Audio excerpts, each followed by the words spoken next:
Henri Michaux and his communication with terrestrial spirit beings.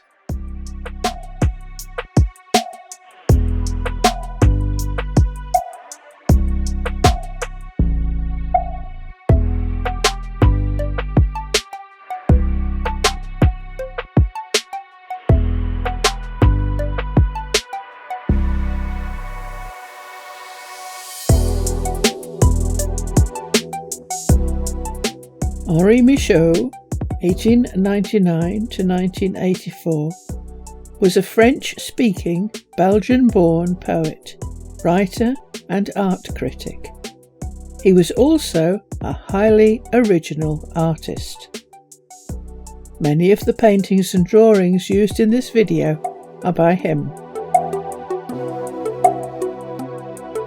The Museum of Modern Art in Paris, the Tate Modern and Guggenheim Museum in New York all have examples of his paintings and drawings. He wrote travelogues and travelled widely, for example to Japan, China, India, Indonesia, Africa, and to the American continent, including Ecuador and Brazil.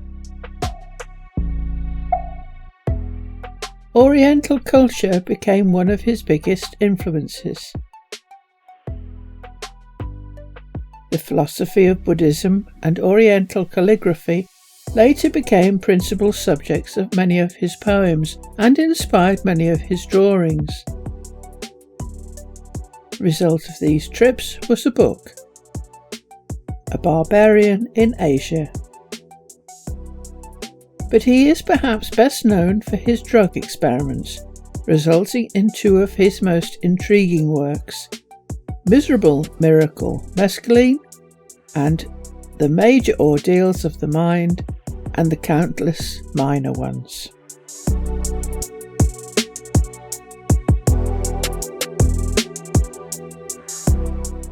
The drug experiments. There is the tendency to assume that Michaux was a drug addict, but nothing could be further from the truth. He did not experiment with mescaline until around 1955-6, meaning he was around 56 before he even tackled drugs. Furthermore, he was not at all keen on the results. Michaux, March 1955. Visions. Tacky, really. I was distracted, tired of being distracted. What's supernatural in this? Instead, you felt caught, a prisoner. Should we talk about pleasure? It was unpleasant. I find these words in my journal, written more than 50 times, clumsily, with difficulty. Intolerable, unbearable. So why on earth did he do it?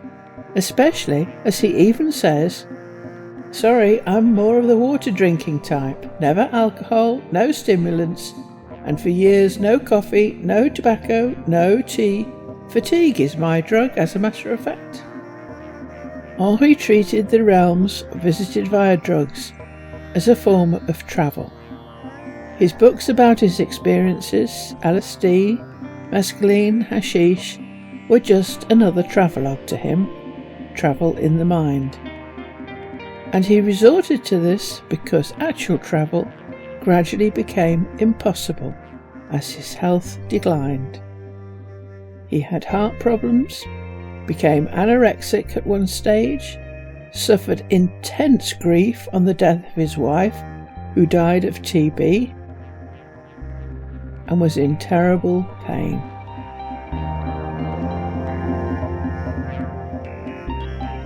Michaux. The pain is atrocious. They have given me a room in the hospital at some distance from the others. No doubt they expected that with the screams my suffering would soon wrench out of me, I would destroy the sleep. of all the other patients in the ward. Some of his drug-induced experiences are truly terrifying, but then drug experiences often are. And his descriptions of them are extremely graphic, almost scientific in their clarity, as are his paintings. Wikipedia. All his writing is strange and original, but the messages from it are always as clear and concrete as possible. In 1955, he became a citizen of France and lived the rest of his life there. Henri Michaux suffered a heart attack and died on October the 18th, 1984, aged 85. Every substance ingested has its own kingdom. Henri discovered that every substance or family of substances has its own realm, a kingdom. And that substance has the potential to take you to that realm. In effect, act as a bridge. If we can ingest it, inject it, rub it on the skin, sniff it, or smoke it, it forms a bridge, and we have a link. Saliva can be a bridge. Even if one thing cannot be ingested or used, some other thing in the same family may provide access. A plant may provide access to it and its family and to generic plant functions, but it will not have access to the functions of an animal or a reptile or an insect, for example. Michaux. From In the Land of Magic. The most interesting things in this country cannot be seen. You can be sure you have not seen them. They surround them with fog. So it was that the federal capital remained inaccessible to me. Invisible even though I was told how to get there. I don't know how many times, and indeed I spent a full week almost touching it. They have 7 kinds of fog, and all you need is the third to prevent you from seeing the very horse you are riding. The next one is so solid that you'd think you were caught in an avalanche of white sand. To learn if it's real fog, see if it follows the wind. If not, it's a magic fog, but the wind itself may be magical.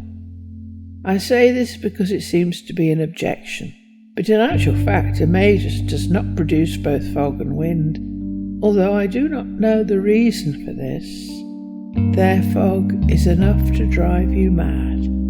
The total absence of landmarks. A certain cow who trusted me lent me his anti-fog glasses. There must have been something wrong with his vision, for people and things appeared to be bubbling around so much that I was completely disoriented. It is apparent that other people using other substances have experienced the same thing, multiple realms and dangers. This painting is by a different artist on a different drug. J. D. Arthur, Salvia Divinorum. One extremely frightening concept began to make its appearance during this time, as well as in many times subsequently.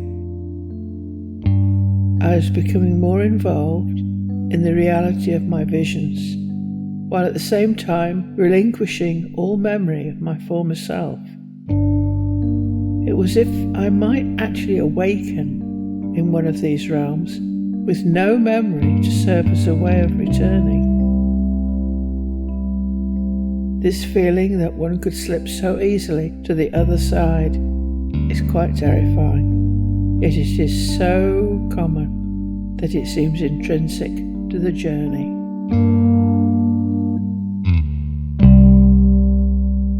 Every kingdom has its own king, the spirit being. Michaux found that every substance has its own spirit being, which is in effect summoned whenever you use that substance. It is with this being that our higher spirit communicates. This spirit being acts like the king of its realm. Each substance has a spirit being with its own unique character. This is the being of Salvia divinorum, a plant. Michaux found that the character of the spirit beings reflected the nature of the plant or substance. Thus, plants that could be used as medicines were often relatively benign. But poisons and man-made substances ranged from very, very unpleasant to downright evil.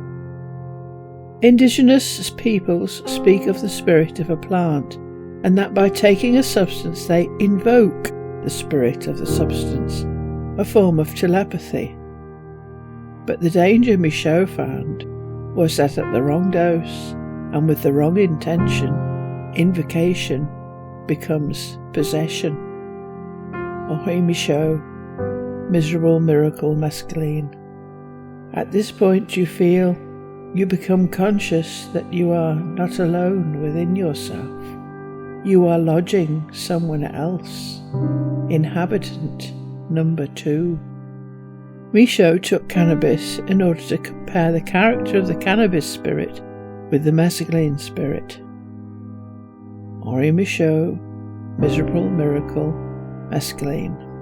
The images were distinct, stayed quietly in place, as if the whole thing had been composed by an eccentric gentleman. Preposterous, sometimes witty, a deadpan comedian. It seemed as if someone, quite the artist and very well informed about me, was introducing himself to me, or rather, before introducing himself, was bent on showing me how knowing he was, knowing in general and about me in particular. He was really ingenious. He proved to be crafty and treacherous. He read me like a book. One didn't have to be a great scholar to recognize the allusions in them and the mocking intention.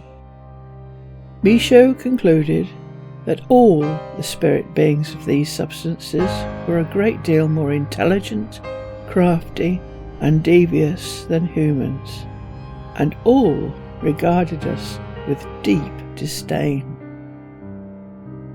And he was not alone in thinking this. J.D. Arthur, Salvia Divinorum, was the first time I'd felt such an emphatic and personal invitation from such an unknown source.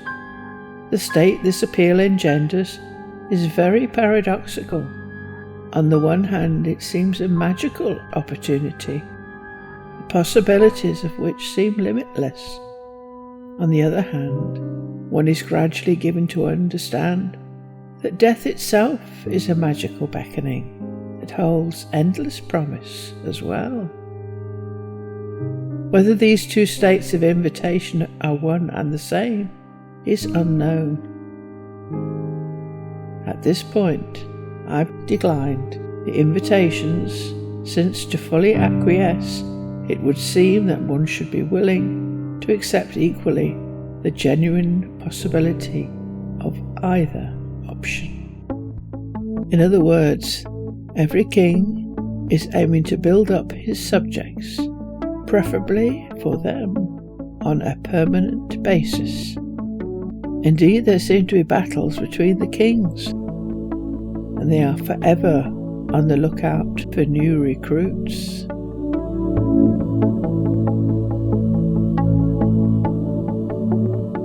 Robots and possession. Although the kings of each realm display different characteristics, the synthetic extracts from the plant, as opposed to the plant itself, also did. Thus, manufactured mescaline has different effects from peyote, on which it is based. Peyote contains 6 alkaloids, whereas mescaline only has 1. Michaux stated that mescaline was more like a robot, in comparison with peyote. Hashish, on the other hand, being a plant-based substance, showed far less robotic tendencies. But the dangers of possession and soul loss are always very real. Daniel Pinchbeck, for example, here with Russell Bland, had very severe difficulties following his experience of DPT ingestion and in getting rid of the spirit being he had invoked. He eventually had to undergo a form of exorcism, which you will see from the description was ritualistic in nature. And the link is in the description.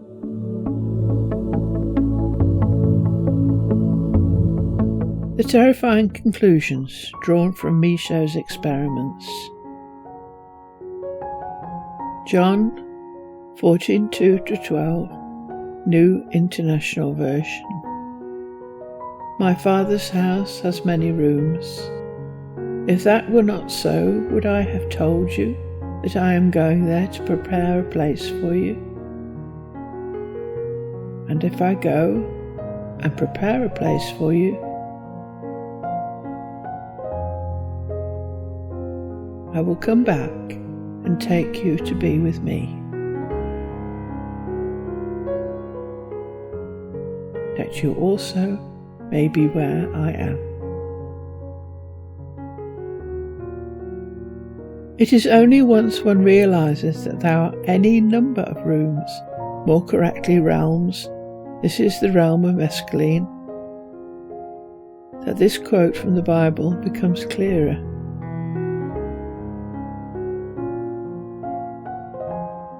Why be lured into the realms of alien beings? Realms which bear no comparison to the one with which we have been gifted. When we have the choice of a realm that is richly diverse and beautiful, as long as we preserve it and value it.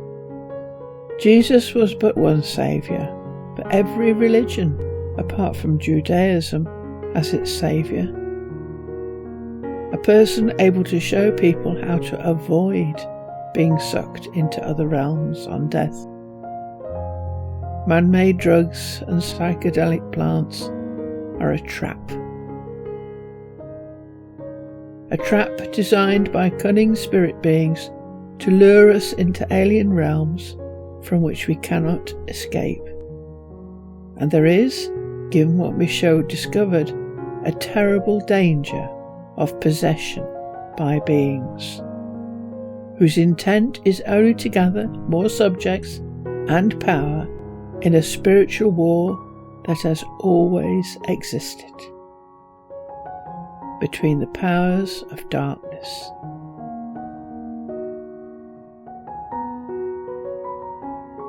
and the powers of light.